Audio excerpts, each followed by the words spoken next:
I'm Whitney Harding here in the NBC4 Digital Center, joined with Jerod Smalley. It is the 75th anniversary of NBC4 this year, more precisely this week. And Jerod, you did a wonderful piece this week about sports and the history of sports here at NBC4. Just how did you begin to kind of, I guess, put all of that together and pick out what you wanted to talk about? I'm glad you enjoyed it, and I think it was one of the more enjoyable projects I've had in a long time, just because it was an opportunity to explore. I love history, and I love learning about the place where I am, and I was fortunate enough when I started here in 2004, I got to know Jimmy Crum a little bit, and Jimmy had the job that I was eventually going to have for 40 plus years. And you know, Jimmy died in 2009, I should say. Actually, the day of the Fiesta Bowl when Ohio State played Texas. Oh, wow. It was that day.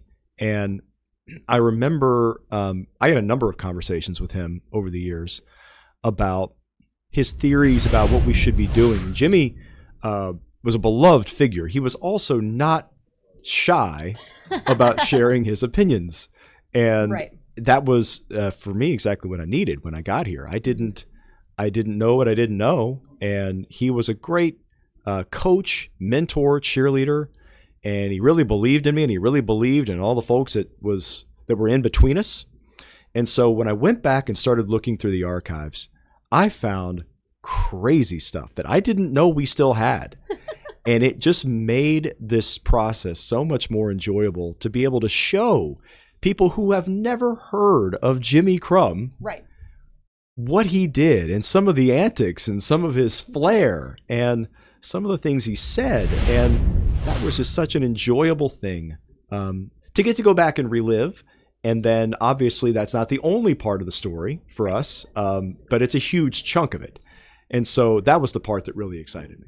I mean, we were talking kind of in the sports office about some of these stories and things that Jimmy would get up to. I know one story you told us about was Coach Cooper. And there's a clip in the piece of Jimmy calling out Coach Cooper. Can you relay that story to everybody else about what all happened there? So there was a night, this was, I think, Cooper's second or third year at Ohio State, and things weren't going great at the moment. I think it was relatively early in that season. Okay. And Jimmy was very upset with the direction of the program, and he decided, because back then, sports commentaries were not uncommon. You know, they would come out, and you actually see it written on the bottom of the screen, sports commentary. Well, there was nowhere else to do it. Exactly.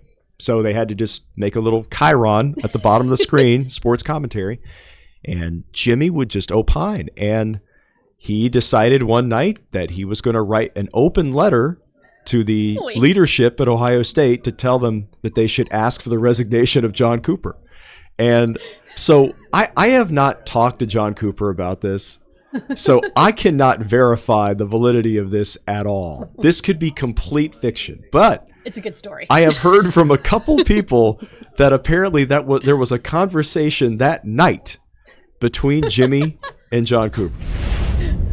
I don't know how that went. My guess is it wasn't friendly.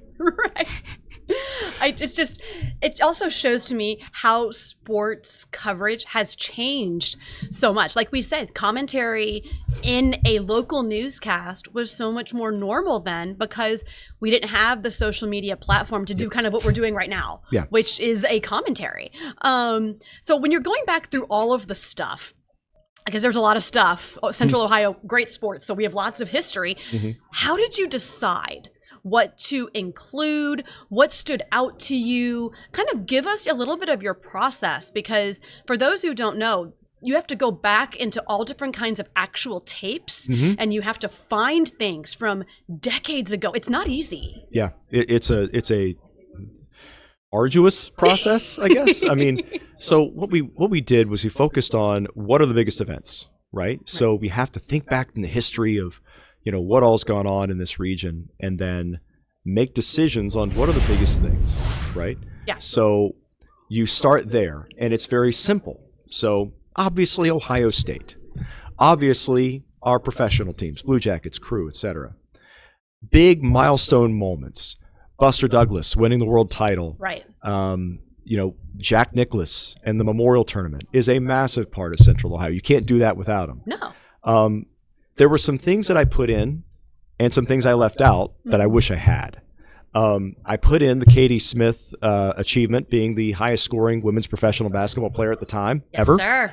Led the Buckeyes to the national title game.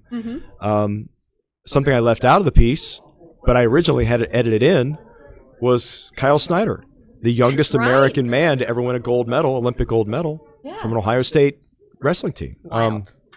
And you go back through all of and that was all I did on high school sports was football Friday night. Right. But we all know high school sports here is a massive treasure trove of great athletes. That athletes. goes beyond football too. Absolutely. Like it does. Yeah. So, it was a very difficult, very picky process, and it wasn't necessarily the history of sports in Ohio. It was the history of our coverage of sports, which is interesting. And that makes you narrow the field. Yes, very true. Because let's face it, there are sometimes things for different reasons that we can't always get video of, and we work in a video business. So if you don't have video, it's hard to show the happenings, if you will. I'm not good at drawings. So I'm not either. So animation. That's why we work in this video medium, if you will. Okay, I'm going to put you on the spot here. What is a memory that stands out to you in your time of working here and covering sports at NBC4? A couple things that are the biggest to me that I'll quite literally never forget. The first one is the Olympic trip in 2016, because it was the only South American Olympics ever. Yeah. And it was an opportunity for me to see the biggest sporting event in the world, but see it from the perspective of covering it. And not covering as a fan. It from Central Ohio, too, not just as an American. Yep. I mean, it was a really cool experience to see, you think that you understand what it is, right? It's this world collaboration, but when you see it in person and you hear it and you experience all the languages spoken around you and the cultures that are so different. And it's also a reminder that the entire world does not have a free press. Exactly. Yes, exactly. And I'll tell you one very quick story is a reminder of that. On the final day of the Olympics was the gold medal rounds in wrestling. And that meant Kyle Snyder, who was competing. His top competitor eventually in the following Olympic Games was from Russia. At the time, they were in two different weight classes. Okay. So they both win gold. And the Russian wrestler was in the match before Kyle. So I'm watching everything unfold. And when you're covering it, you're in these, basically you're in these divisions, right? You're standing in a row, and it's basically a bullpen of people. And up in front of me, a couple spots, is the Russian delegation journalists covering it. Okay? You have to do that. The guys who were there were the loudest fans in the arena for him in his match, and they were wearing the official team uniforms. Oh boy. The official team jackets. And I know that might sound weird to viewers, but for those who don't know, like for example, when you're at an Ohio State football game, even though it is a lot more fun for us when Ohio State wins and that sort of thing, you're not allowed to make noise in the press box. You can chat with each other and like ask questions, but you're not supposed to cheer. Yeah. Because you're supposed to just be covering the team. You're not a fan, if you will. So that's why this is so odd to us. Yeah. It's culturally very different, but that was an interesting lesson in how the world functions. And I found it very interesting. I absolutely love the experience. And that's the one that stands out to me. But obviously, when you think back to everything we've had the opportunity to do, I mean, my goodness, on the field after the national championship game in 2014/2015, really cool to see these really good, interesting people create history together. That was a really neat, experience. I wasn't there. I wasn't quite here in 2002.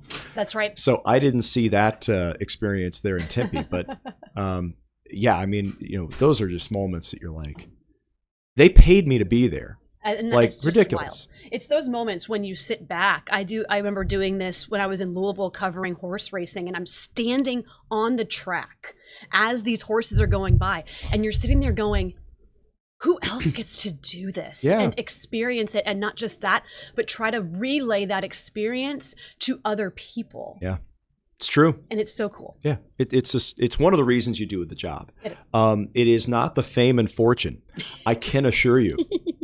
But opportunities, I mean, you can't beat it. No. It's just it's the experience that many people would pay for. Right. You're getting paid to do. It's cool. Now that comes with a price tag. It comes with a ton of work, a ton of stress, Yeah. and things that you never fortunately see.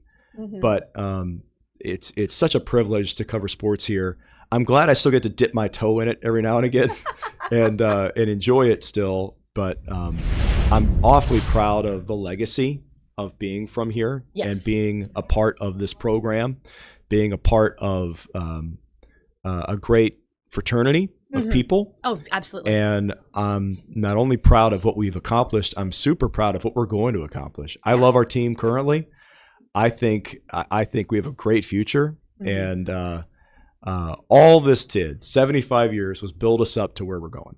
I agree. Well, in case you haven't seen Jerod's piece, it is on our website, NBC4i.com, where you are right now. So very easy to find. And thanks for sharing your process. To me, that's one of the coolest parts that people don't get to see.